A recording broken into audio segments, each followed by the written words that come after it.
तो बात करेंगे मेंस्ट्रुअल साइकिल की। तो आप हेडिंग डालिए मेंस्ट्रुअल साइकिल।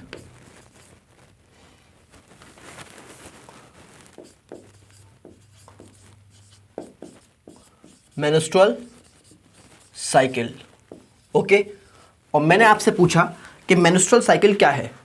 तो मेंस्ट्रुअल साइकिल रिप्रोडक्टिव साइकिल है प्राइमेट्स में, ओके। तो आप लिखेंगे क्या, reproductive cycle in primates, reproductive cycle in primates. और प्राइमेट्स आपके कौन कौन से एनिमल्स होते हैं, तो प्राइमेट्स में आपके ह्यूमन आते हैं, मंकी एंड एप्स, ठीक है। ये सब आपके क्या हैं, ये सब आपके प्राइमेट्स हैं। तो मैंने आपसे पूछा कि मेंस्ट्रुअल साइकिल क्या है, तो आपने जवाब दिया कि मेंस्ट्रुअल साइकिल रिप्रोडक्टिव साइकिल है प्राइमेट्स में, ओके। फिर मैंने आपसे पूछा कि नॉन प्राइमेट्स में रिप्रोडक्टिव साइकिल को क्या बोलते हैं, तो आप कहेंगे कि नॉन प्राइमेट्स में रिप्रोडक्टिव साइकिल को ईस्ट्रस साइकिल बोलते हैं, ठीक है। चलिए, अब मैंने आपसे पूछा कि मेंस्ट्रुअल साइकिल आपके कब स्टार्ट होती है, तो आप कहेंगे कि ये मेंस्ट्रुअल साइकिल फीमेल के अंदर प्यूबर्टी पे स्टार्ट होती है, ठीक है, एट प्यूबर्टी। और फिर मैंने आपसे पूछा कि फर्स्ट मेंस्ट्रुएशन को, पहली बार जो मेंस्ट्रुएशन होता है, यानी कि जिसको आप पीरियड्स भी बोलते हैं, तो फर्स्ट पीरियड को क्या बोलते हैं, तो फर्स्ट मेंस्ट्रुएशन या पीरियड को क्या बोलते हैं, तो आप कहेंगे इसको बोलते हैं मिनार्के, ठीक है। इसको आप क्या बोलते हैं, मिनार्के, ओके। और फिर मैंने आपसे पूछा कि ये मेंस्ट्रुअल साइकिल ज़िंदगी भर चलती है या फिर ये कभी स्टॉप भी होती है, तो आप कहेंगे कि ये आपके स्टॉप होती है, स्टॉप, ये कह सकते हैं आपके सीज, ये आपके रुकती है, ये आपके रुकती है at around 50 years of age. तो ये फीमेल में आप देखेंगे कि प्यूबर्टी से स्टार्ट होगी और 50 ईयर्स ऑफ एज पे जाके रुक जाएगी, ठीक है। और इसको आप क्या बोलते हैं, मेनोपॉज, मेनोपॉज, ओके। तो मेनो मतलब मेंस्ट्रुअल साइकिल, पोज का मतलब होता है रुकना, ठीक। तो मैंने आपको बताया कि reproductive cycle in primates is called menstrual cycle and menstrual cycle starts at puberty, ठीक है, प्यूबर्टी पे स्टार्ट होगी। और फर्स्ट मेंस्ट्रुएशन को आप क्या बोलेंगे, मिनार्के। और ये आपके रुकती है, ये आपकी स्टॉप होती है, ये सीज होती है at around 50 years of age, जिसको आप क्या बोलते हैं, मेनोपॉज बोलते हैं, ओके। चलिए, यहाँ तक आपके समझ में आ गया होगा। अब मैंने आपसे पूछा कि वन एग या ओवम, ठीक है, या आप कह सकते हैं सेकेंडरी oocyte, ठीक है। तो आप देखेंगे कि मेंस्ट्रुअल साइकिल के बीच में, ठीक है। तो सबसे पहले आप देखिए, सबसे पहले आप लिखिए कि ये जो आपकी साइकिल है, ये जो आपके सिंगल या वन मेंस्ट्रुअल साइकिल है, वन मेंस्ट्रुअल साइकिल, ये आपके कितने दिन की होती है, तो आप कहेंगे अप्रॉक्सीमेटली आपके मोस्ट वुमेन में 28 to 29 डेज़ की होती है, ठीक है। ये काफ़ी वेरिएबल होती है, हर वुमेन में आप देखेंगे कि अलग अलग मिलेगी आपको लेकिन मोस्ट कॉमन जो एनसीईआरटी में दे रखा है आपके, ये 28-29 डेज़ की होती है, ओके। तो आप देखेंगे कि 29-28 डेज़ की जो मेंस्ट्रुअल साइकिल है, और इस मेंस्ट्रुअल साइकिल के बीच में यानी कि अराउंड 14th डे पे, तो 14th डे पे आप देखेंगे यहाँ पे एक एग रिलीज होगा, एक ओवम रिलीज होगा, जिसको आप क्या बोलते हैं, सेकेंडरी oocyte रिलीज होता है, ठीक है। तो आप लिखेंगे वन एग इस एग कह लीजिए, या कह लीजिए आप क्या ओवम, क्या आप कह लीजिए क्या सेकेंडरी oocyte रिलीज्ड, ठीक है। और आप जानते हैं कि ओवम की रिलीज को आप क्या बोलते हैं, ओव्यूलेशन,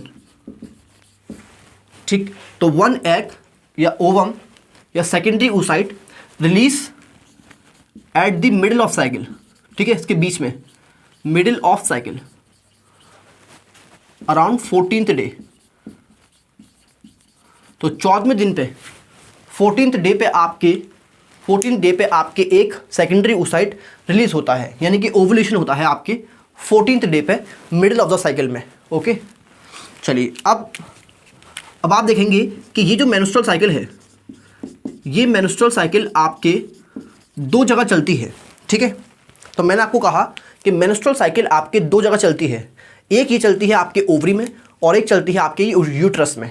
ठीक है, तो मैंने आपको क्या कहा, मैंने आपको कहा कि मेंस्ट्रुअल साइकिल आपके दो जगह चलती है, ये एक चलती है ओवरी में और चलती है आपके ये यूट्रस में। ठीक है, तो आप देखेंगे मेंस्ट्रुअल साइकिल में आप देखेंगे कि ओवरी के इवेंट्स हम अलग पढ़ेंगे, जिनको आप बोलेंगे क्या, ओवेरियन इवेंट्स, या आप बोल सकते हैं फेजेस, और यूट्रस के इवेंट्स हम अलग पढ़ेंगे, जिनको आप क्या बोलते हैं, यूट्राइन इवेंट्स, यूट्राइन इवेंट्स या आपके फेजेस। ओके, तो मैंने आपसे कहा कि मेंस्ट्रुअल साइकिल आपके ओवरी में भी चलती है और आपके यूट्रस में भी चलती है। ओके, तो ओवरीज के अंदर जो फेजेस हैं उनको आपने क्या कहा, ओवेरियन फेजेस या इवेंट्स, और जो यूट्रस के अंदर इवेंट्स चल रहे हैं उनको आपने कहा यूट्राइन इवेंट या फेजेस। ठीक है, तो आप देखेंगे कि ओवरी में आपके 3 इवेंट्स होते हैं और यूट्रस में भी आपके 3 इवेंट्स होते हैं। ठीक है, तो आप देखिए सबसे पहले ओवरी के अंदर फर्स्ट इवेंट है आपके फर्स्ट इवेंट है इसके अंदर फॉलिकुलर फेज। तो पहला फेज कौन सा है इसके अंदर, फॉलिकुलर फेज। ओके, तो ओवरी के अंदर जो फर्स्ट फेज है उसको आपने क्या कहा, फॉलिकुलर फेज, और सेकंड फेज है इसके अंदर ओव्यूलेटरी फेज। ठीक है, और आप जानते हैं जैसे नाम बता रहा है इसका ओव्यूलेटरी फेज, और इसके अंदर होता क्या है, इसके अंदर आपके ओव्यूलेशन होता है।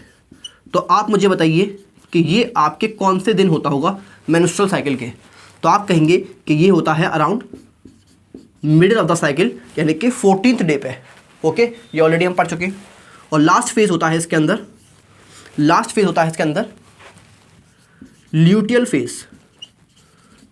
फेज। ओके, और आप याद रखिएगा कि ल्यूटियल फेज आपके फिक्स होता है, ये आपके 14 डेज का होता है। ओके, ये टोटल 14 डेज का होता है। ठीक है, दोनों में फ़र्क है, ये 14th डे है, ये 14वें दिन होता है, ये आपके टोटल 14 दिन का होता है, ये एक दिन का है, ये 14 दिन का है। ठीक है, अब आप देखेंगे यूट्रस के अंदर कौन कौन से इवेंट्स होते हैं और फेजेस होते हैं। ओके, तो आप ध्यान से देखिए, यूट्रस के अंदर जो पहला फेज है उसको आप बोलते हैं मेंस्ट्रुअल फेज। ओके, क्या बोलते हैं, मेंस्ट्रुअल फेज। ठीक है, और इसको आप मेंस्ट्रुएशन भी बोलते हैं, और ये आप देखेंगे मोस्टली 3 to 5 डेज का होता है। ओके, ये कितने दिन का होता है आपके, 3 to 5 डेज का। तो मोस्ट वुमेन में आप देखेंगे कि ये 3 से लेके 5 दिन तक, ठीक है, 3 से लेके 5 दिन का होगा। तो ये आपके मोस्ट कॉमन है, ये भी वेरिएबल होता है, किसी में कम हो सकता है, किसी में ज़्यादा हो सकता है, 7-8 डेज का भी हो सकता है ये। ठीक है, लेकिन आप देखेंगे कि एनसीईआरटी में जो डेटा दे रखा है वो दे रखा है आपके कि ये मोस्ट कॉमन डेज होते हैं। ठीक है, 3 से 5 दिन का होता है ये। और आप देखिए ध्यान से, तो इधर देखिए आप ध्यान से कि दूसरा फेज कौन सा है यूट्रस के अंदर। तो पहला फेज है आपकी मेंस्ट्रुअल फेज, और दूसरा फेज होता है इसके अंदर, दूसरा फेज होता है प्रोलिफरेटिव फेज। ओके, तो दूसरा फेज है आपके प्रोलिफरेटिव फेज, और लास्ट फेज है इसके अंदर सिक्रेटरी फेज। ओके, तो यूट्राइन फेजेस में आप देखेंगे कि पहला फेज है आपकी मेंस्ट्रुअल फेज या मेंस्ट्रुएशन, दूसरा फेज है आपकी प्रोलिफरेटिव फेज, और तीसरा फेज है आपके सिक्रेटरी फेज, और ये होता है आपके 14 डेज का। ठीक है, टोटल आपके ये 14 दिन का होता है, 14 डेज का होता है। ओके, तो ये आपके समझ में आ गया होगा। तो मैंने आपसे कहा कि मेंस्ट्रुअल साइकिल आपके दोनों जगह चलती है, ओवरी में भी चलती है और यूट्रस में भी चलती है, ठीक है। और ओवरी के इवेंट्स को आप क्या बोलते हैं, ओवेरियन इवेंट्स या फेजेस, ठीक है। और ओवेरियन इवेंट्स में आपके आते हैं, फर्स्ट फेज होता है इसका फॉलिकुलर फेज, सेकंड होता है आपके ओव्यूलेटरी फेज, और थर्ड होता है आपके ल्यूटियल फेज। और यूट्राइन इवेंट्स में आपके आते हैं, फर्स्ट आपके हैं मेंस्ट्रुअल फेज, और सेकंड है आपके प्रोलिफरेटिव फेज, और थर्ड है आपके सेक्रेटरी फेज। ओके, फर्स्ट है आपके मेंस्ट्रुअल फेज, फिर आपके प्रोलिफरेटिव फेज, और फिर आपके सेक्रेटरी फेज। ओके, तो यहाँ तक आपके समझ में आ गया। और अब हम इसके इवेंट्स को एक एक करके पढ़ेंगे। आप पहले ये लिख लीजिए, ठीक है। तो ये आप लिख लीजिए पहले। तो मेंस्ट्रुअल साइकिल के इवेंट्स पढ़ने से पहले बात करेंगे आपके hormonal control of menstrual cycle की, ठीक है। तो आप हेडिंग डालिए पहले, hormonal control of menstrual cycle.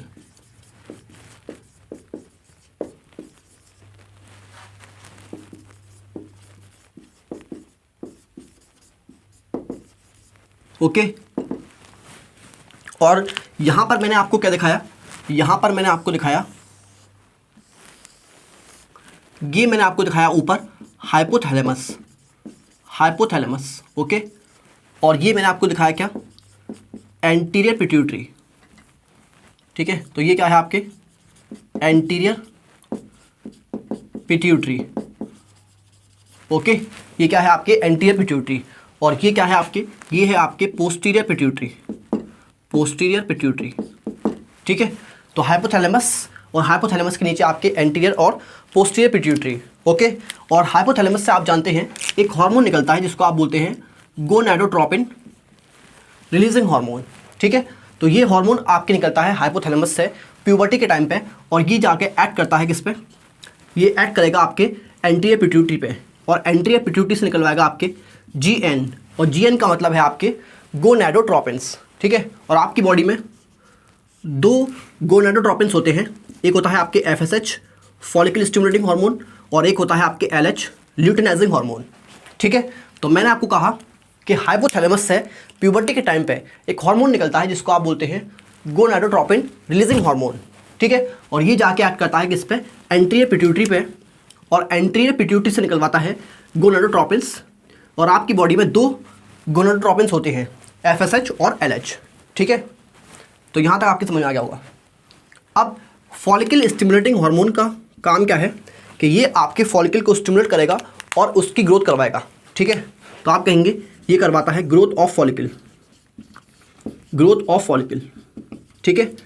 और इस तरह से आप देखेंगे कि प्राइमरी फॉलिकल बन जाएगा आपके क्या, सेकेंडरी फॉलिकल, ठीक है। और आप जानते हैं कि फॉलिकल के चारों तरफ, फॉलिकल के चारों तरफ आप देखेंगे फॉलिकल में होते हैं आपके ग्रैनुलोसा सेल, और ये ग्रैनुलोसा सेल एक हार्मोन छोड़ते हैं जिसको आप बोलते हैं, जिसको आप बोलते हैं क्या,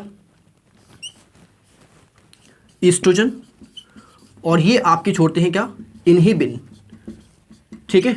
तो ये आपके दो हार्मोन छोड़ते हैं, ईस्ट्रोजन और इनहिबिन। ओके, और ये ईस्ट्रोजन आपके पॉजिटिव फीडबैक देता है किसको, हाइपोथैलेमस को और एंटीरियर पिट्यूटरी को, ठीक है। तो ये आप देखेंगे कि ईस्ट्रोजन स्टिमुलेट करेगा आपके हाइपोथैलेमस को और एंटीरियर पिट्यूटरी को, और हाइपोथैलेमस से आप देखेंगे कि जब ये हाइपोथैलेमस को स्टिमुलेट करेगा तो हाइपोथैलेमस से निकलवाएगा क्या, गोनाडोट्रोपिन रिलीजिंग हार्मोन, ठीक है। और एंटीरियर पिट्यूटरी से क्या निकलवाएगा आपके, गोनाडोट्रोपिन्स, ठीक है। तो इस तरह से आप देखेंगे कि ईस्ट्रोजन के लेवल बढ़ने से, ठीक है, जब प्राइमरी फॉलिकल सेकेंडरी फॉलिकल बनेगा तो ग्रैनुलोसा सेल बढ़ेंगे, और ग्रैनुलोसा सेल बढ़ेंगे तो आप देखेंगे ईस्ट्रोजन का लेवल बढ़ेगा, और ईस्ट्रोजन का लेवल बढ़ेगा तो ये आपकी स्टिमुलेट करेगा हाइपोथैलेमस और एंटीरियर पिट्यूटरी को, जिससे आपके गोनाडोट्रोपिन्स बढ़ेंगे, यानी कि FSH और LH का लेवल बढ़ेगा, ठीक है। और FSH का लेवल बढ़ेगा तो आप देखेंगे कि फॉलिकल की और ग्रोथ होगी, और सेकेंडरी फॉलिकल बन जाएगा क्या, टर्शरी फॉलिकल, ठीक है। और टर्शरी फॉलिकल बन गया तो टर्शरी फॉलिकल में और ज़्यादा ग्रैनुलोसा सेल, और ज़्यादा ग्रैनुलोसा सेल तो ज़्यादा ईस्ट्रोजन, और ज़्यादा ईस्ट्रोजन तो आप देखेंगे कि ये स्टिमुलेट करेगा हाइपोथैलेमस और एंटीरियर पिट्यूटरी को, और आपके हाइपोथैलेमस से निकलवाएगा गोनाडोट्रोपिन रिलीजिंग हार्मोन, और एंटीरियर पिट्यूटरी से क्या निकलवाएगा आपके GN, यानी कि गोनाडोट्रोपिन्स, ठीक है। तो ईस्ट्रोजन के लेवल बढ़ने से आप देखेंगे गोनाडोट्रोपिन्स का लेवल बढ़ेगा, यानी कि FSH और LH का लेवल बढ़ेगा। और FSH का लेवल ज़्यादा तो आप देखेंगे और ज़्यादा फॉलिकल की ग्रोथ, और फॉलिकल बन जाएगा आपकी क्या, ग्राफियन फॉलिकल। ठीक है। तो इस तरह से आपने देखा कि प्राइमरी फॉलिकल से सेकेंडरी बना, सेकेंडरी से टर्शरी बना, और टर्शरी से आपके ग्राफियन बना, और ग्राफियन बन गया तो और ज़्यादा ग्रेनुलोसा, और ग्रेनुलोसा ज़्यादा तो आप देखेंगे और ज़्यादा ईस्ट्रोजन। ठीक है। तो इस तरह से आपकी ये मैकेनिज्म चलता रहेगा। ठीक है। और आप देखेंगे कि ग्रेनुलोसा ज़्यादा होंगे तो आपके इनहिबिन का लेवल भी बढ़ेगा। ओके। और इनहिबिन आप देखेंगे कि इनहिबिन आपके एंटीरियर पिट्यूटरी से, एंटीरियर पिट्यूटरी को आपके एंटीरियर पिट्यूटरी से आप देखेंगे कि ये FSH का सिक्रीशन इनहिबिट करा देगा। ठीक है। तो इनहिबिन करता क्या है कि इनहिबिन आपके इनहिबिट करता है एंटीरियर पिट्यूटरी को, और यहाँ से आपके FSH का सिक्रीशन कम करवा देता है। ठीक है। तो इस वजह से आप देखेंगे कि FSH कम हो गया तो दूसरे फॉलिकल का ग्रोथ कम हो जाएगा। ठीक है। तो जब ग्राफिन फॉलिकल बन जाएगा तो इनहिबिन का लेवल बढ़ जाएगा, और इनहिबिन के लेवल बढ़ने से आप देखेंगे कि FSH का लेवल कम हो जाएगा, जिसकी वजह से आप देखेंगे कि दूसरे फॉलिकल की ग्रोथ नहीं होगी। ठीक है। तो सिर्फ एक ही फॉलिकल बड़ा होगा आपके, सिर्फ एक ही फॉलिकल आपके बड़ा होगा, जिसको आप डोमिनेंट फॉलिकल भी बोलते हैं। ओके। चलिए, तो यहाँ तक आपके समझ में आ गया होगा, यहाँ तक आपके समझ में आ गया होगा। और मैं आपको बताऊँगा कि ये ईस्ट्रोजन किस काम आता है। ये करता है आपके प्रोलिफरेशन ऑफ एंडोमेट्रियम। तो ये बहुत इंपॉर्टेंट काम है इन सबके, जो आपको याद करने हैं। तो ईस्ट्रोजन का काम क्या है, ईस्ट्रोजन आपके करता है क्या, प्रोलिफरेशन ऑफ एंडोमेट्रियम। ठीक है। एंडोमेट्रियम का प्रोलिफरेशन करता है। प्रोलिफरेशन का मतलब होता है वैसे तो डिवाइड करना। ठीक है। लेकिन यहाँ मतलब है इसका कि ये आपके एंडोमेट्रियम को बनवाता है। तो जो मेंस्ट्रुअल साइकिल में आपके एंडोमेट्रियम टूट जाती है तो ये दोबारा बनवाता है आपके एंडोमेट्रियम को। ओके। तो ईस्ट्रोजन का काम क्या है कि जो आपके एंडोमेट्रियम आपके टूट चुकी है, ब्रेक हो चुकी है, उसको ये दोबारा बनवाता है, उसको ये रीजनरेट करवाता है, या कह सकते हैं आपके प्रोलिफरेट करवाता है। ठीक है। अब आप देखिए यहाँ पे आप ध्यान से देखिए कि ये जो आपके LH है ये जो आपके LH है, ये LH करता क्या है, ये करता है आपके रप्चर ग्राफियन फॉलिकल। तो ये आप देखेंगे कि ग्राफियन फॉलिकल को रप्चर कर देगा। तो आप देखेंगे कि ये आपके ग्राफियन फॉलिकल को रप्चर कर देगा। ओके। और जब आप जानते हैं कि ग्राफियन फॉलिकल आपके रप्चर होगा तो आप जानते हैं अंदर से क्या रिलीज होगा, रिलीज सेकेंडरी oocyte। ठीक है। और इसी को आप क्या बोलते हैं, NCERT के अकॉर्डिंग इसको आप ओवम बोलते हैं, और इसी प्रोसेस को आप बोलते हैं ओव्यूलेशन। ठीक है। तो आपने क्या देखा कि LH आपके ग्राफियन फॉलिकल को रप्चर करा देगा, और ग्राफियन फॉलिकल जब आपके रप्चर होगा, यानी कि जब ग्राफियन फॉलिकल टूटेगा तो उसके अंदर क्या है, सेकेंडरी oocyte है, जो कि सेकेंडरी oocyte आपके रिलीज हो जाएगा। ठीक है। तो सेकेंडरी oocyte को NCERT ने लिख दिया है ओवम, तो इसलिए मैंने भी लिख दिया यहाँ पे ओवम। तो जब सेकेंडरी oocyte या ओवम रिलीज होता है तो उस प्रोसेस को आप क्या बोलते हैं, ओव्यूलेशन। ओके। और बाकी जो आपके बचा हुआ पार्ट है ग्राफियन फॉलिकल का, तो उसको आप क्या बोलते हैं, रेमिनेंट ऑफ ग्राफियन फॉलिकल। तो ग्राफियन फॉलिकल का जो बचा हुआ पार्ट है वो कन्वर्ट हो जाएगा किसके अंदर, वो कन्वर्ट हो जाएगा आपके कॉर्पस ल्यूटियम में, कॉर्पस ल्यूटियम। ठीक है। कॉर्पस ल्यूटियम में आपके कन्वर्ट हो जाएगा। और कॉर्पस ल्यूटियम आप जानते हैं कि कॉर्पस ल्यूटियम आपके एक एंडोक्राइन ग्लैंड की तरह काम करता है, और छोड़ता है आपके क्या, प्रोजेस्टेरोन एंड ईस्ट्रोजन। ओके। ये प्रोजेस्टेरोन और ईस्ट्रोजन छोड़ता है दोनों। ये मेनली आपके प्रोजेस्टेरोन छोड़ता है और सम अमाउंट में आपकी ईस्ट्रोजन छोड़ता है। ओके। तो मैंने आपको कहा कि जब आपके ईस्ट्रोजन अकेला है, जब आपके ईस्ट्रोजन अकेला है तो ये आपके हाइपोथैलेमस और एंटीरियर पिट्यूटरी को स्टिमुलेट करेगा, और यहाँ से निकलवाएगा, हाइपोथैलेमस से निकलवाएगा गोनाडोट्रोपिन रिलीजिंग हार्मोन, और एंटीरियर पिट्यूटरी से निकलवाएगा आपके गोनाडोट्रोपिन्स। ठीक है। लेकिन जब आपके ये ईस्ट्रोजन प्रोजेस्टेरोन के साथ है, यानी कि प्रोजेस्टेरोन ईस्ट्रोजन कॉम्बिनेशन है, तब उस टाइम पे आप देखेंगे कि ये दोनों मिलके आपके इनहिबिट करते हैं किसको, हाइपोथैलेमस को इनहिबिट करते हैं और एंटीरियर पिट्यूटरी को भी इनहिबिट करते हैं और यहाँ से आपके गोनाडोट्रोपिन रिलीजिंग हार्मोन के सिक्रीशन को कम करते हैं, ठीक है, और यहाँ से आपके गोनाडोट्रोपिन के सिक्रीशन को कम करते हैं। ओके, तो जब आपके ईस्ट्रोजन अकेला है तो ये आपके स्टिमुलेट करेगा हाइपोथैलेमस और एंटीरियर पिट्यूटरी को और निकलवाएगा यहाँ से गोनाडोट्रोपिन रिलीजिंग हार्मोन और यहाँ से आपके गोनाडोट्रोपिन्स, ठीक है। लेकिन जब ये आपके प्रोजेस्टेरोन के साथ में है तब उस केस में आपके ये इनहिबिट करेगा हाइपोथैलेमस को और एंटीरियर पिट्यूटरी को, ठीक है। तो प्रोजेस्टेरोन के साथ में ये इनहिबिट करता है और आप जानते हैं कि प्रोजेस्टेरोन के साथ में ये इनहिबिट करता है और अगर प्रोजेस्टेरोन अकेला भी होता है तब भी आप देखेंगे कि ये इनहिबिट करेगा एंटीरियर पिट्यूटरी और हाइपोथैलेमस को, ठीक है। तो चाहे प्रोजेस्टेरोन अकेला हो या ईस्ट्रोजन के साथ हो, ये हमेशा इनहिबिट करता है हाइपोथैलेमस और एंटीरियर पिट्यूटरी को और गोनाडोट्रोपिन रिलीजिंग हार्मोन और गोनाडोट्रोपिन्स की सिक्रीशन को कम करता है, ठीक है। तो यहाँ तक आपने देख लिया, ओके। और आप यहाँ लिखेंगे कि ये प्रोजेस्टेरोन आपके क्या करता है, तो मैं यहाँ लिख देता हूँ। तो मैंने यहाँ लिखा आपके, ये बहुत इंपॉर्टेंट पॉइंट्स हैं कि ये प्रोजेस्टेरोन मेंटेन करता है एंडोमेट्रियम, ठीक है। तो जो ईस्ट्रोजन ने आपके एंडोमेट्रियम को बनवाया, रीजनरेट करवाया, प्रोलिफरेट करवाया, उसको कौन मेंटेन करेगा, तो उसको मेंटेन करता है आपके प्रोजेस्टेरोन, ठीक है। तो जो एंडोमेट्रियम ईस्ट्रोजन बनवाएगा उसको मेंटेन कौन करेगा, उसको कौन मेंटेन करेगा, आपके प्रोजेस्टेरोन, ठीक है। और आप जानते हैं कि ये LH की वजह से आपके ग्राफियन फॉलिकल रप्चर किया। तो ग्राफियन फॉलिकल जब रप्चर हुआ तो आपके सेकेंडरी ओसाइट निकला और इसी को आप क्या बोलते हैं, ओव्यूलेशन। तो LH का काम लिखेंगे आप क्या, LH करवाता है क्या, फॉर्मेशन ऑफ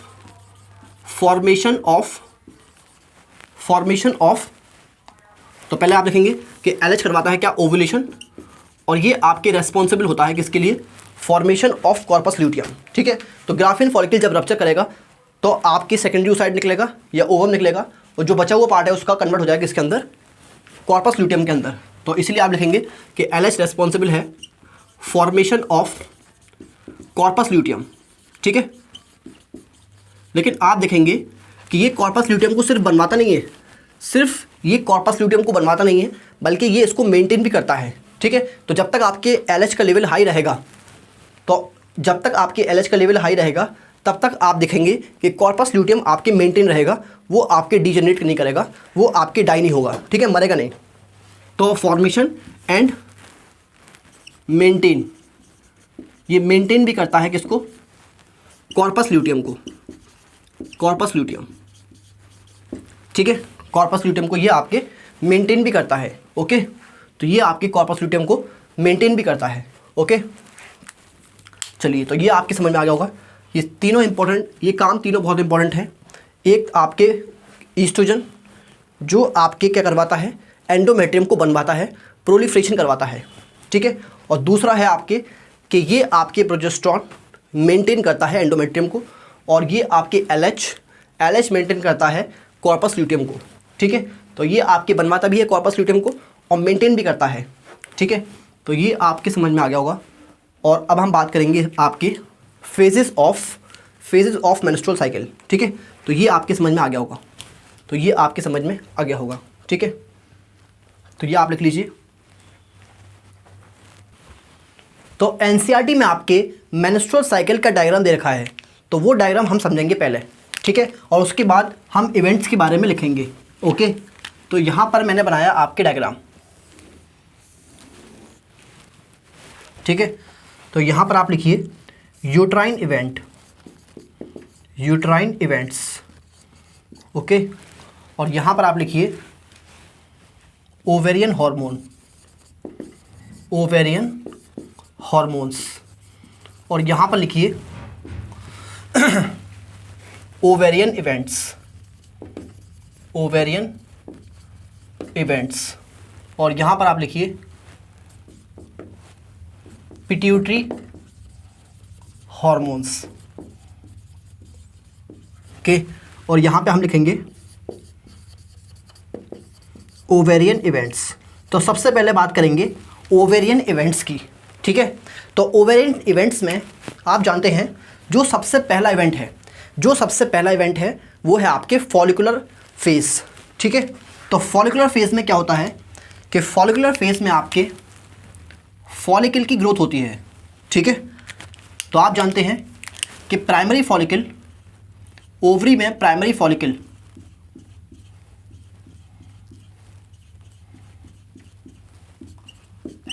ठीक है। तो ओवरी में आपके प्राइमरी फॉलिकल है और फॉलिकुलर फेज में ये आपके प्राइमरी फॉलिकल ग्रो करेगा और बन जाएगा क्या, आपके सेकेंडरी फॉलिकल, ठीक है।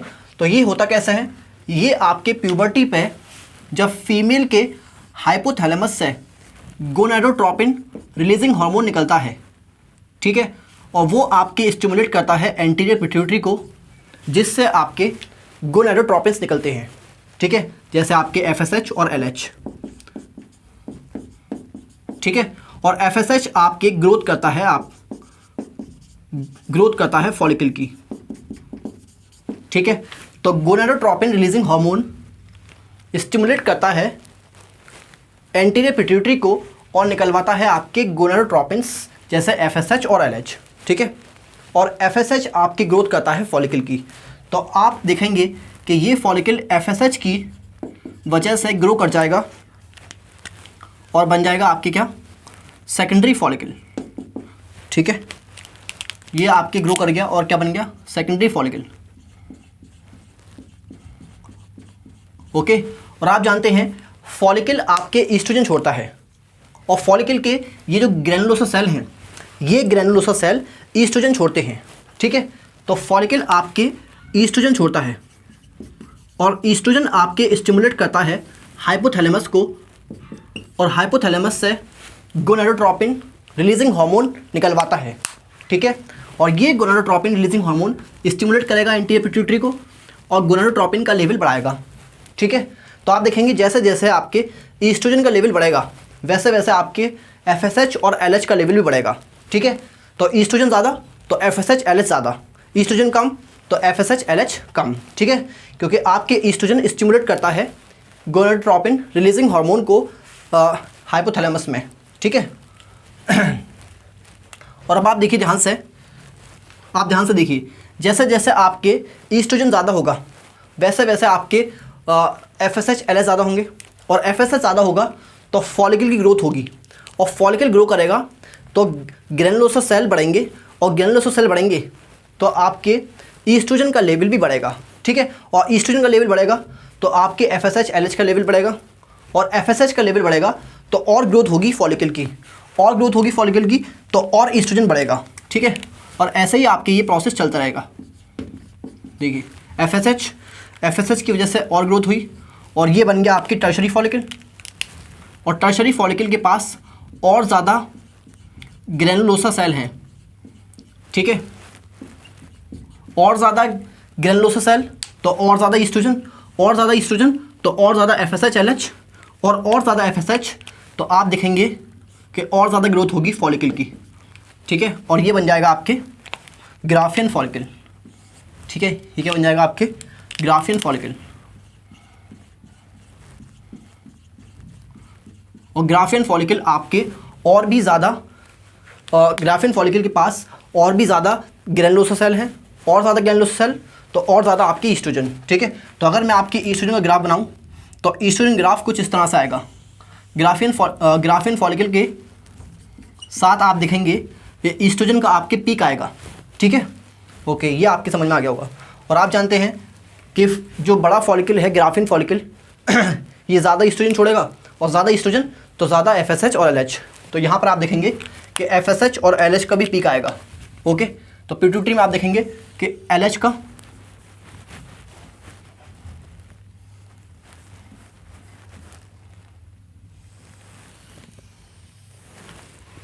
और FSH का दोनों का पीक आएगा आपके 14 डे के अराउंड, ठीक है, यहाँ पर 14 डे के अराउंड। और ये जो फेज़ है आपके, ये जो आपके फेज़ है जिसमें आपके फॉलिकल की ग्रोथ होती है, इस फेज़ को आप क्या बोलते हैं? इसको आप बोलते हैं फॉलिकुलर फेज़, ठीक है, इसको आप क्या बोलते हैं? Follicular phase. ओके, तो जिस फेज़ में आपके फॉलिकल ग्रोथ होती है उसको आप क्या बोलते हैं? Follicular phase. ओके अब ये ग्राफियन फॉलिकल आप देखेंगे LH की वजह से, ये जो आपके LH का लेवल हाई है इसकी वजह से आपकी ग्राफियन फॉलिकल रप्चर करेगा, ठीक है। और ग्राफियन फॉलिकल आपकी रप्चर करेगा तो आप देखेंगे ये अराउंड ये अराउंड 14th डे पे होगा, ठीक है, ये आपकी कब होगा? 14th डे पे होगा। ओके, तो ये आपकी ग्राफियन फॉलिकल रप्चर करेगा और आप देखेंगे यहाँ से क्या निकलेगा? यहाँ पे अंदर क्या है? सेकेंडरी oocyte है, तो सेकेंडरी oocyte आपके रिलीज हो जाएगा, सेकेंडरी oocyte आपके रिलीज हो जाएगा। और सेकेंडरी oocyte को किताब लिखती है ओवम, और इसी प्रोसेस को आप क्या बोलते हैं? ओव्यूलेशन, ठीक है, इसी प्रोसेस को आप क्या बोलते हैं? ओव्यूलेशन। तो LH के ज़्यादा होने की वजह से, ठीक है, LH के ज़्यादा होने की वजह से आपके ग्राफियन फॉलिकल रप्चर कर जाएगा और निकलेगा क्या यहाँ से? सेकेंडरी oocyte या ओवम, और इसी प्रोसेस को आप क्या बोलते हैं? ओव्यूलेशन, ठीक है। और ओव्यूलेशन होता है आपके 14th डे पे, और इस फेज़ को आप बोलते हैं ovulatory phase.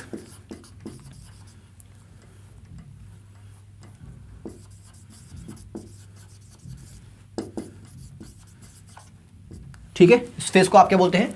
Ovulatory phase. Okay, अब आप सोच रहे होंगे कि LH का ग्राफ, LH का पीक हाई क्यों है? LH का पीक हाई क्यों है? FSH का पीक आपके लो क्यों है? ठीक है, तो आप देखिए यहाँ पर ये FSH है और इसका पीक लो क्यों है और LH का पीक हाई क्यों है? तो आप देखिए ये जो ईस्ट्रोजन है ये आपके डायरेक्टली स्टिमुलेट करता है एंटीरियर पिट्यूटरी को, और यहाँ से आपके LH का सिक्रीशन करवाता है, ठीक है। तो LH का सिक्रीशन ये दो तरह से करवाता है। एक तो ये आपके हाइपोथैलेमस को स्टिमुलेट करके गोनाडोट्रोपिन रिलीजिंग हार्मोन को निकलवाता है, जो कि आपके स्टिमुलेट करेगा एंटीरियर पिट्यूटरी को, और फिर आपके वहाँ से निकलवाएगा FSH और LH, ठीक है। और एक आपके डायरेक्टली स्टिमुलेट करेगा एंटीरियर पिट्यूटरी को और LH निकलवाएगा सिर्फ। तो LH आप देखेंगे कि LH आपके डबल स्टिमुलेशन से सीक्रेट हो रहा है, इसलिए LH का पीक हाई जाएगा, और इसको आप क्या बोलते हैं? LH सर्ज, ठीक है, LH सर्ज। ओके, और आप सोच रहे होंगे कि यहाँ पर आपके FSH का ये डिप्रेशन क्यों आया, ये FSH का डिप्रेशन क्यों आया?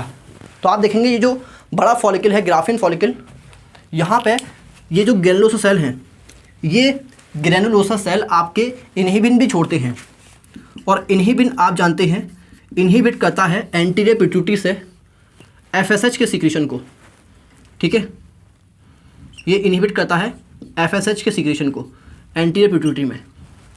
ओके, तो इस वजह से आप देखेंगे इनहिबिन की वजह से जैसे जैसे आपके फॉलिकल बड़ा होगा तो ज़्यादा फॉलिकल, ज़्यादा बड़ा फॉलिकल तो ज़्यादा ग्रेनुलोसा सेल, और ज़्यादा ग्रेनुलोसा सेल तो ज़्यादा ईस्ट्रोजन और इनहिबिन, ठीक है, और ज़्यादा इनहिबिन तो आप देखेंगे कि इनहिबिन की वजह से ये FSH का डिप्रेशन आएगा हल्का सा।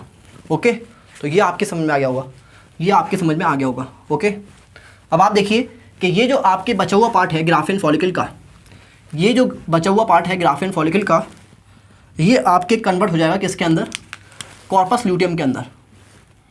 ओके, ये कॉर्पस ल्यूटियम के अंदर आपके कन्वर्ट हो जाएगा,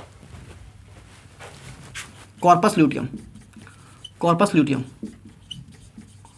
ओके, और ये कॉर्पस ल्यूटियम आपके दो हार्मोन छोड़ता है, ये मेनली छोड़ता है प्रोजेस्टेरोन और आपके सम अमाउंट में ईस्ट्रोजन भी छोड़ता है। इसी वजह से आप देखेंगे कि ईस्ट्रोजन का लेवल आपके एक बार और बढ़ेगा, ठीक है, ईस्ट्रोजन का लेवल आपके एक बार और बढ़ेगा इसी की वजह से। तो आप देखिए ये आपके ईस्ट्रोजन का लेवल बढ़ा ग्राफियन फॉलिकल की वजह से, और ये ईस्ट्रोजन का एक और पीक आएगा आपके कॉर्पस ल्यूटियम की वजह से, ठीक है। और क्योंकि ये कॉर्पस ल्यूटियम आपके प्रोजेस्टेरोन भी छोड़ता है, तो आप देखेंगे प्रोजेस्टेरोन का भी आपके पीक आएगा यहाँ पर। ओके, तो ये है आपके प्रोजेस्टेरोन का पीक, ये है आपके प्रोजेस्टेरोन का पीक।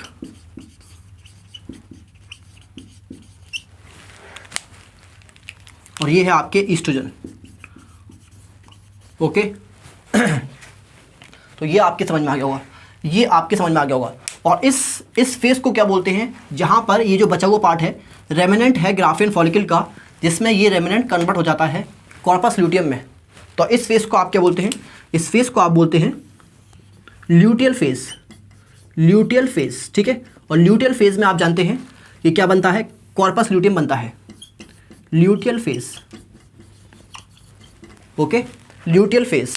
और ल्यूटियल फेज आप देखेंगे कि क्योंकि कॉर्पस ल्यूटियम 14 डे का होता है, सिर्फ 14 डे ही सर्वाइव करता है और उसके बाद ये मर जाएगा, डीजनरेट कर जाएगा, मर जाएगा, ठीक है। इसलिए ल्यूटियल फेज कितने दिन का है, टोटल 14 डे का है, ठीक है, टोटल 14 डेज का है ये ल्यूटियल फेज। तो ये आपके समझ में आ गया होगा। और अब आप ध्यान से देखिए कि यहाँ पर आपके फॉलिकल की ग्रोथ हो रही है और फॉलिकल की ग्रोथ की वजह से आपके ईस्ट्रोजन का लेवल हाई है। तो ये जो आपके ईस्ट्रोजन है, ये ईस्ट्रोजन आपके प्रोलिफरेशन करवाता है, किसका, प्रोलिफरेशन ऑफ एंडोमेट्रियम, ठीक है। तो ये एंडोमेट्रियम को बनवाता है। प्रोलिफरेशन का मतलब होता है आपके सेल को मल्टीप्लाई करवाना या आपके रीजनरेट करवाना। तो ये आपके एंडोमेट्रियम को रीजनरेट करवाता है, ठीक है। और अब आप ध्यान से देखिए, यहाँ पर ध्यान से देखिए तो आप देखेंगे कि इस फॉलिकल की ग्रोथ के साथ में आप देखेंगे ईस्ट्रोजन का लेवल हाई होगा, ईस्ट्रोजन का लेवल बढ़ेगा। तो ये आपके यहाँ पर एंडोमेट्रियम बन जाएगी, ओके, यहाँ पर आपके ये एंडोमेट्रियम बन जाएगी, ओके। ये एंडोमेट्रियम आपके रीजनरेट कर जाएगी इसकी वजह से, ईस्ट्रोजन की वजह से, ओके। और आप जानते हैं कॉर्पस ल्यूटियम क्या छोड़ता है, कॉर्पस ल्यूटियम छोड़ता है आपके प्रोजेस्टेरोन और ईस्ट्रोजन। तो प्रोजेस्टेरोन ईस्ट्रोजन में आप देखेंगे ये जो प्रोजेस्टेरोन है, ये प्रोजेस्टेरोन करेगा क्या, इस एंडोमेट्रियम को काफ़ी वैस्कुलर बनवा देगा, यानी कि इसमें आपके ब्लड वेसल्स का फॉर्मेशन करवा देगा, ठीक है, काफ़ी ज़्यादा इसको वैस्कुलर बनवा देगा, हाईली वैस्कुलर हो जाएगा ये, ओके। और यहाँ पर आपके ग्लैंड्स का फॉर्मेशन भी होगा, ओके। तो ये ग्लैंडुलर और वैस्कुलर हो जाएगा आपके एंडोमेट्रियम। और ये किसकी वजह से होगा आपके, ये होगा आपके प्रोजेस्टेरोन की वजह से, ठीक है। तो मैंने आपको कहा कि जैसे जैसे फॉलिकल ग्रो करेगा वैसे वैसे आपके ईस्ट्रोजन का लेवल बढ़ता जाएगा, और ईस्ट्रोजन जब बढ़ेगा तो ये आपके एंडोमेट्रियम को बनवा देगा, यानी कि रीजनरेशन करवा देगा, प्रोलिफरेशन करा देगा एंडोमेट्रियम का, ओके। और फिर कॉर्पस ल्यूटियम आपके प्रोजेस्टेरोन ईस्ट्रोजन छोड़ता है। तो प्रोजेस्टेरोन जो छोड़ता है, जिसकी वजह से क्या होगा कि ये जो एंडोमेट्रियम है ये आपके हाईली वैस्कुलर और ग्लैंडुलर बन जाएगी, ठीक है। इसके अंदर ये ब्लड वेसल्स, ये क्या है, ब्लड वेसल्स, ठीक है। तो इसको यहाँ लिखते हैं ऊपर। तो ये क्या है, ब्लड वेसल्स, और ये आप देखेंगे ग्लैंड्स, ठीक है। तो इसको वैस्कुलर और ग्लैंडुलर बनवा देगा आपके प्रोजेस्टेरोन, ठीक है। और जिस फेज़ में आपके ये रीजनरेशन होता है उस फेज़ को आप बोलते हैं, यूट्राइन इवेंट में उस फेज़ को आप क्या बोलते हैं, उस फेज़ को आप बोलते हैं प्रोलिफरेटिव फेज़, ओके। और आप देखेंगे कि ये प्रोलिफरेटिव फेज़ आपके ओवरलैप करेगा किससे, ये ओवरलैप करता है आपके फॉलिकुलर फेज से, ठीक है। तो ओवरी में आपके जब फॉलिकुलर फेज चल रहा है, जब फॉलिकल की ग्रोथ हो रही है, तो ग्रोइंग फॉलिकल आपके ईस्ट्रोजन छोड़ता जाएगा, और ये ईस्ट्रोजन आपके साथ साथ में एंडोमेट्रियम को बनवाता रहेगा, उसको प्रोलिफरेट कराता रहेगा। तो जिस टाइम पे फॉलिकुलर फेज चल रहा है ओवरी में, तो यूट्रस में आप देखेंगे उस टाइम पर प्रोलिफरेटिव फेज चल रहा होगा, ठीक है। तो जब ओवरी में फॉलिकुलर फेज चलेगा यानी कि फॉलिकल ग्रोथ होगी, तो यूट्रस में आपके प्रोलिफरेटिव फेज चलेगा, यानी कि प्रोलिफरेशन होगा एंडोमेट्रियम का, ओके। अब आप देखेंगे यहाँ पर कि जब आपके ये कॉर्पस ल्यूटियम बन जाएगा, तो कॉर्पस ल्यूटियम आपके प्रोजेस्टेरोन छोड़ता है, ओके। और प्रोजेस्टेरोन की वजह से आपके ये ग्लैंड्स बनती हैं और ब्लड वेसल्स बनती हैं, कॉइल्ड ब्लड वेसल्स और ग्लैंड्स बनती हैं, ठीक है। तो क्योंकि ग्लैंड्स बन गई तो ये एंडोमेट्रियम काफ़ी सीक्रेटरी हो जाएगी, काफ़ी सारे सीक्रेशन करेगी, और उन सीक्रेशन को आप बोलते हैं यूट्राइन मिल्क, ठीक है। तो इस फेज़ को आप क्या बोलते हैं, इस फेज़ को आप क्या बोलते हैं, यहाँ लिखते हैं 14th डे, और इस फेज़ को आप क्या बोलते हैं, इस फेज़ को आप बोलते हैं यहाँ से स्टार्ट होगा ये फेज़ और यहाँ तक चलेगा। जब आपके यहाँ पर ल्यूटेल फेज़ है तो यहाँ पर आपके चलेगा सिक्रेटरी फेज़। और सिक्रेटरी फेज़ क्यों बोला, सिक्रेटरी फेज़ इसलिए बोला क्योंकि आपके एंडोमेट्रियम काफ़ी सिक्रेटरी हो जाएगी, काफ़ी सारे सीक्रेशन प्रोड्यूस करेगी, क्योंकि ये आपकी ग्लैंडुला हो चुकी है।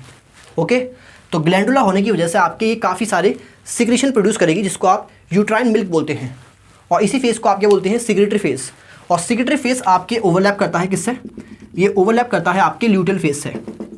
ठीक है, तो जब आपके ओवरी में ल्यूटेल फेज़ चल रहा है तब आपके यूट्रस में आपके सिक्रेटरी फेज़ चलता है। ओके, तो ये आपके समझ में आ गया होगा, ये आपके समझ में आ गया होगा। तो सिक्रेटरी फेज़ भी कितने दिन का हो गया, ये भी आपके 14 डेज़ का हो गया। ओके, चलिए अब आप देखेंगे कि 14 दिन के बाद ये कॉर्पस ल्यूटियम मर जाएगा और प्रोजेस्टेरोन का लेवल गिर जाएगा। और प्रोजेस्टेरोन का लेवल जब गिर जाएगा तो आप देखेंगे कि इस एंडोमेट्रियम को कोई मेंटेन करने वाला नहीं होगा, क्योंकि प्रोजेस्टेरोन ही इस एंडोमेट्रियम को मेंटेन करता है। तो आप देखेंगे कि ये आपके एंडोमेट्रियम टूट जाएगी, ये आपके एंडोमेट्रियम यहाँ पे टूट जाएगी, इसका ब्रेक डाउन हो जाएगा। ओके, और इस फेज़ को आप क्या बोलते हैं, इस फेज़ को आप बोलते हैं मेंस्ट्रुअल फेज़। ठीक है, इसको आप क्या बोलते हैं, मेंस्ट्रुअल फेज़, मेंस्ट्रुअल फेज़। और इसमें होता क्या है, इसमें होता है आपकी मेंस्ट्रुएशन। ओके, और ये कितने दिन तक चलता है, ये 3 से 5 दिन तक चलता है।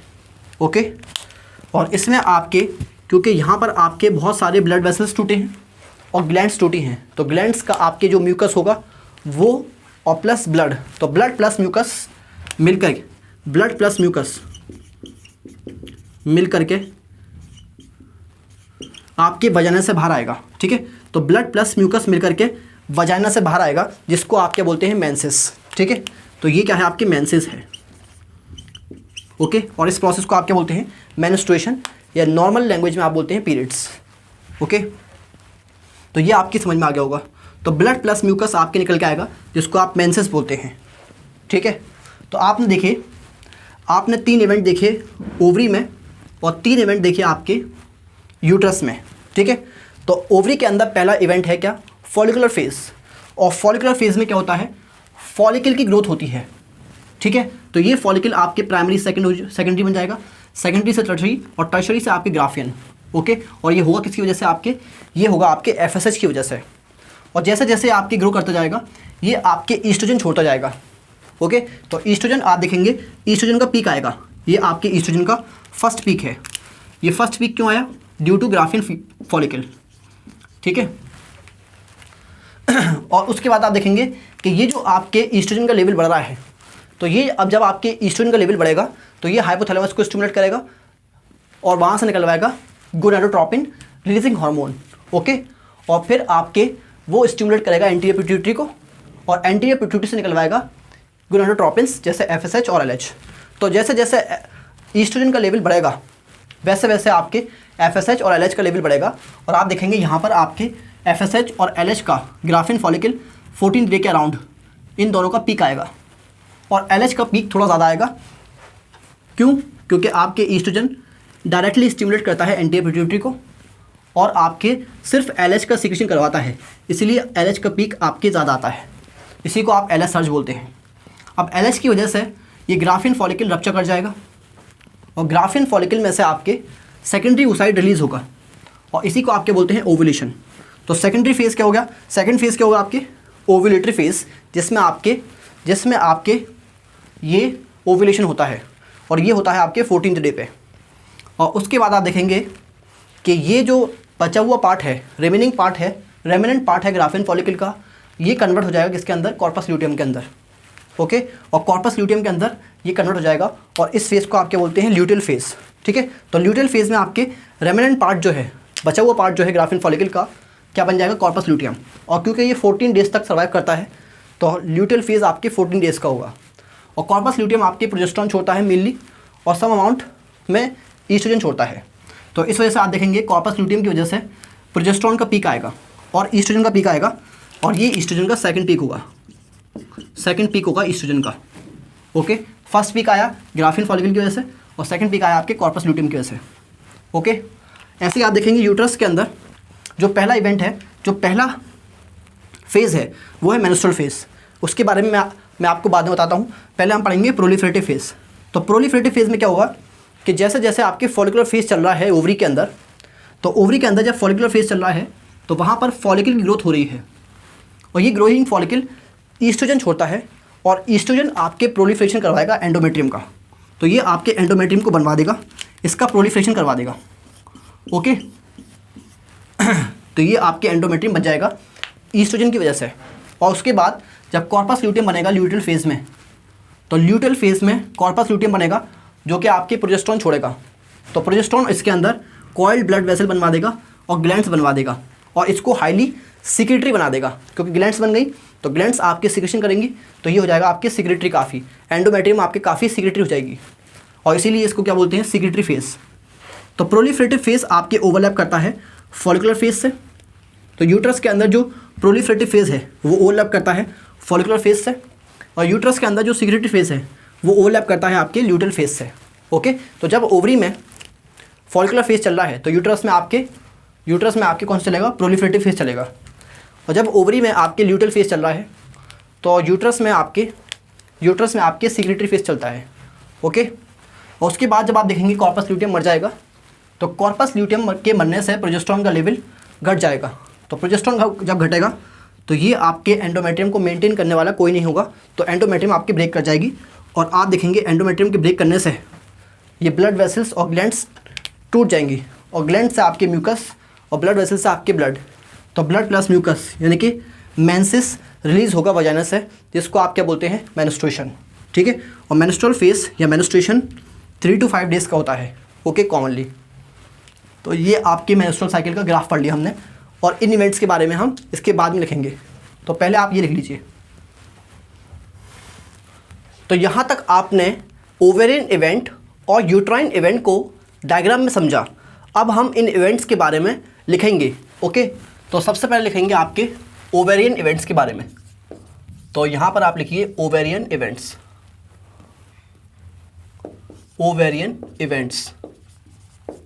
ओके, और आप जानते हैं कि ओवेरियन इवेंट्स आपके 3 होते हैं। ओके, और सबसे पहला इवेंट होता है फॉलिकुलर फेज़। ठीक है, तो आप लिखिए यहाँ पर फॉलिकुलर फेज़।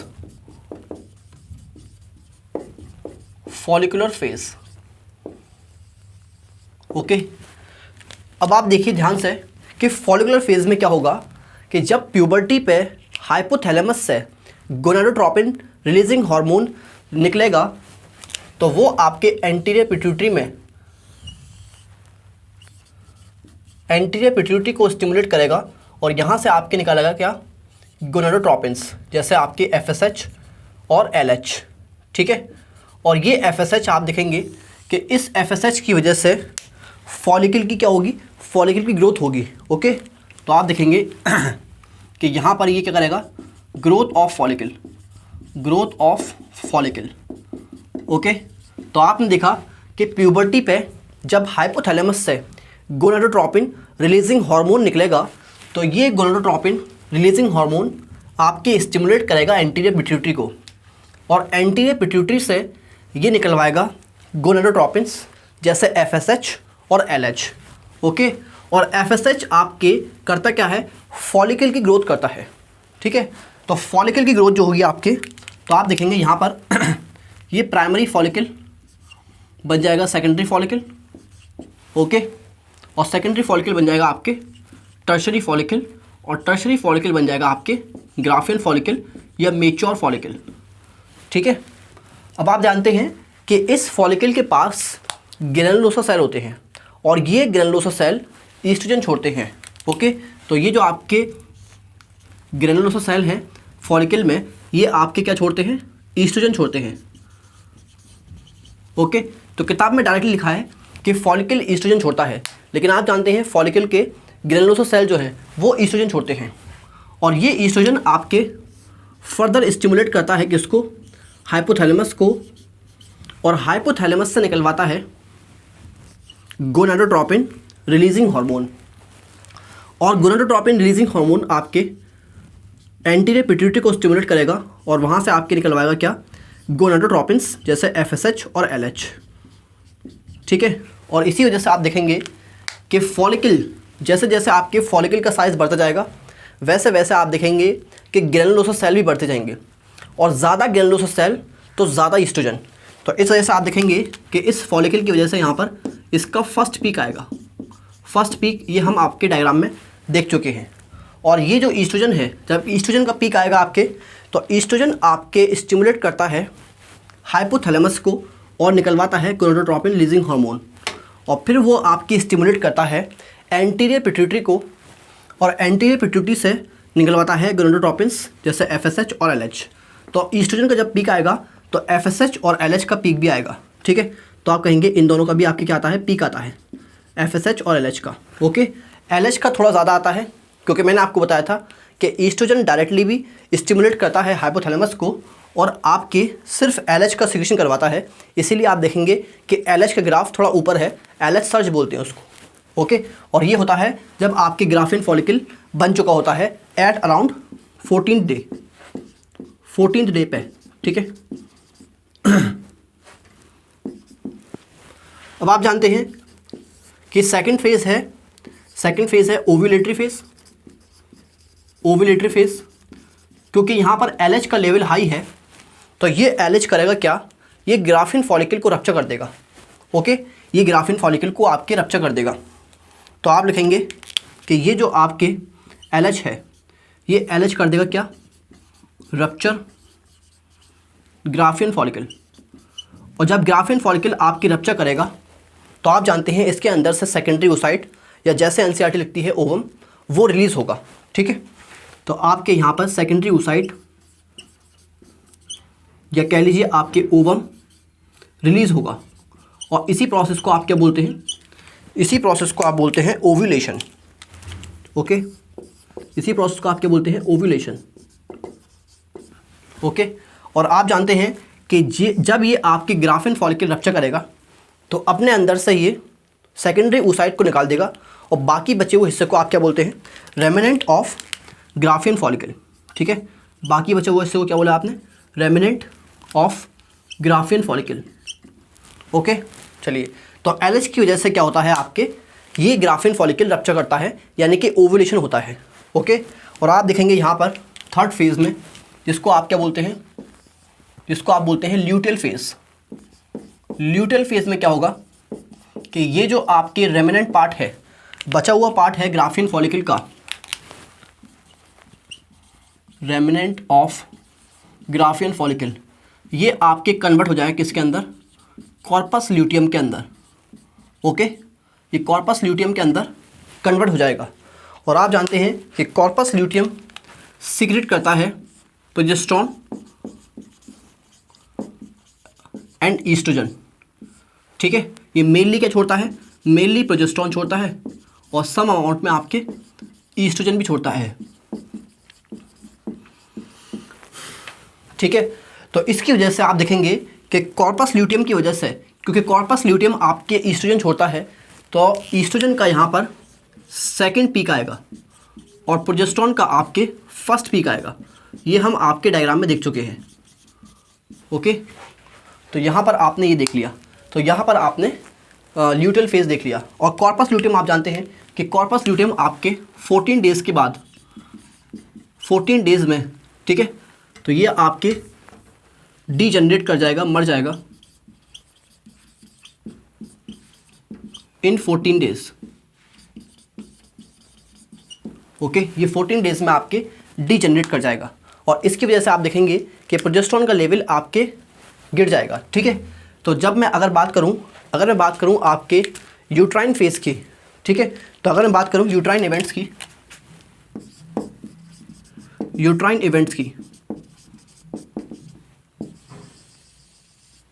ओके, तो यूट्राइन इवेंट्स में आप जानते हैं कि पहला इवेंट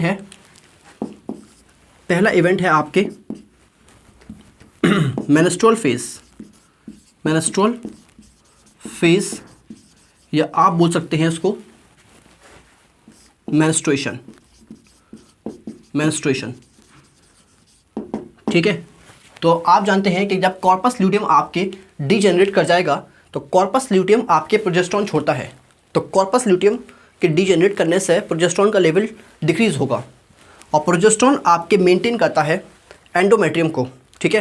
तो जब प्रोजेस्टेरॉन नहीं होगा तो आपके एंडोमेट्रियम, ये जो आपके एंडोमेट्रियम है वो आपके डीजनरेट कर जाएगी, ओके, वो आपके डीजनरेट कर जाएगी, या कह सकते हैं आपके ब्रेक कर जाएगी, ओके। और आप जानते हैं कि ये जो आपके एंडोमेट्रियम है, एंडोमेट्रियम, तो यहाँ लिख देता हूँ मैं, ये कॉर्पस ल्यूटियम, जब कॉर्पस ल्यूटियम आपके मर जाएगा तो ये आपके प्रोजेस्टेरॉन का लेवल, प्रोजेस्टेरॉन का लेवल आपके डिक्रीज करेगा, और इसकी वजह से आप देखेंगे कि एंडोमेट्रियम डीजनरेट कर जाएगा, या कह सकते हैं ब्रेक कर जाएगा, ठीक है। तो एंडोमेट्रियम डीजनरेट, या कह सकते हैं आपके ब्रेक कर जाएगा, ओके। तो आप देखेंगे कि एंडोमेट्रियम में आपके ब्लड वेसल्स हैं और ग्लैंड्स हैं, ठीक है। तो वो ब्लड वेसल्स और ग्लैंड्स आपके ब्रेक करेंगी, तो आप लिखेंगे blood vessels and glands break करेंगी, ओके। तो ब्लड वेसल्स की वजह से आप देखेंगे कि ब्लड, और ग्लैंड्स की वजह से आप देखेंगे म्यूकस, ठीक है। तो आपके ब्लड और म्यूकस वजाइना से आएगा, ठीक है, वजाइना से आएगा, आपकी वजाइना से बाहर आएगा, और इसी को आप क्या बोलते हैं, मेंस्ट्रुएशन, ठीक है। तो आप लिखेंगे कि blood and mucus, blood plus mucus, जिसको आप क्या बोलते हैं, मेंसेस, ओके, ये आपकी वजाइना से बाहर आएगा, कम आउट ऑफ वजाइना, ठीक है। तो ये वजाइना से आपके बाहर आ जाएगा, ये वजाइना से आपके बाहर आ जाएगा, इसको आप क्या बोलते हैं, मेंस्ट्रुएशन, इसी को आप क्या बोलते हैं, मेंस्ट्रुएशन, ठीक है। तो नॉर्मल भाषा में इसको आप क्या बोलते हैं, नॉर्मल लैंग्वेज में आप इसको पीरियड्स बोलते हैं, ओके। तो ये आपके समझ में आ गया होगा, ये आपके समझ में आ गया होगा, ठीक है। तो मेंस्ट्रुअल फेज में क्या होगा कि जब कॉर्पस ल्यूटियम मर जाएगा तो कॉर्पस ल्यूटियम के मरने से प्रोजेस्टेरॉन का लेवल करेगा, और प्रोजेस्टेरॉन के लेवल जब आपके डिक्रीज़ करेगा तो एंडोमेट्रियम आपके ब्रेक कर जाएगी, डीजनरेट कर जाएगी, जिसकी वजह से उसके अंदर जो ब्लड वेसल्स हैं और ग्लैंड्स हैं वो ब्रेक करेंगे, तो ब्लड और म्यूकस यानी कि मेंसेस वो आपके वजाइना से बाहर आ जाएगा, ओके। तो जिसको आप क्या बोलते हैं, मेंस्ट्रुएशन, जिसको आप क्या बोलते हैं, मेंस्ट्रुएशन, ठीक है। तो ये आपके समझ में आ गया होगा, ये आपके समझ में आ गया होगा। और अब आप यहाँ तक लिख लीजिए, फिर हम यूट्राइन इवेंट्स के फर्दर इवेंट्स देखेंगे, ठीक है। तो फर्दर इवेंट्स हैं इसके अंदर, फर्दर इवेंट्स हैं आपके प्रोलिफरेटिव फेज और सिक्रेटरी फेज, ठीक है। तो यहाँ तक लिखिए आप, उसके बाद हम यूट्राइन इवेंट्स के दोनों इवेंट्स देखेंगे, ठीक है। तो अब हम बात करते हैं प्रोलिफरेटिव फेज और आपकी सिक्रेटरी फेज की, ठीक है। तो मैं यहाँ से इसको मिटाता हूँ और मैं यूट्राइन फेजेस के, यूट्राइन इवेंट के फॉलिकुलर फेज की बात कर रहा हूँ, ठीक है। तो मैं इसको मिटा देता हूँ,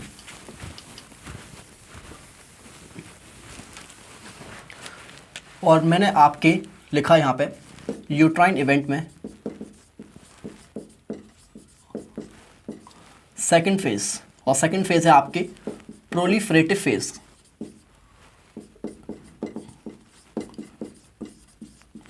ओके। तो प्रोलिफरेटिव फेज आप देखिए कि जब आपके ओवरी में फॉलिकुलर फेज चलेगा तब आपके यूट्राइन में, मतलब यूट्रस में आपके प्रोलिफरेटिव फेज चलेगा, ठीक है। तो जब ओवरी में आपके फॉलिकुलर फेज चलेगा तो यूट्रस में आपके प्रोलिफरेटिव फेज चलेगा, ठीक है। तो आप देखेंगे पहले यहाँ पर इन ओवरी, जब ओवरी में क्या चल रहा है, आपके ओवरी में चल रहा है आपके फॉलिकुलर फेज, और फॉलिकुलर फेज के टाइम पे आप जानते हैं यहाँ पे क्या हो रहा है, ग्रोथ ऑफ फॉलिकल, ठीक है। तो यहाँ पे आपके फॉलिकल की ग्रोथ हो रही है, ओके। और आप जानते हैं कि ग्रोइंग फॉलिकल आपके ईस्ट्रोजन छोड़ता है, ओके। और मेंस्ट्रुअल फेज में आपके जो एंडोमेट्रियम टूट गई थी, ब्रेक हो गई थी, डीजनरेट हो गई थी, उसी एंडोमेट्रियम को ये ईस्ट्रोजन प्रोलिफरेट कराएगा। प्रोलिफरेट का मतलब है कि ये आपके दोबारा बनवा देगा, रीजनरेट करा देगा,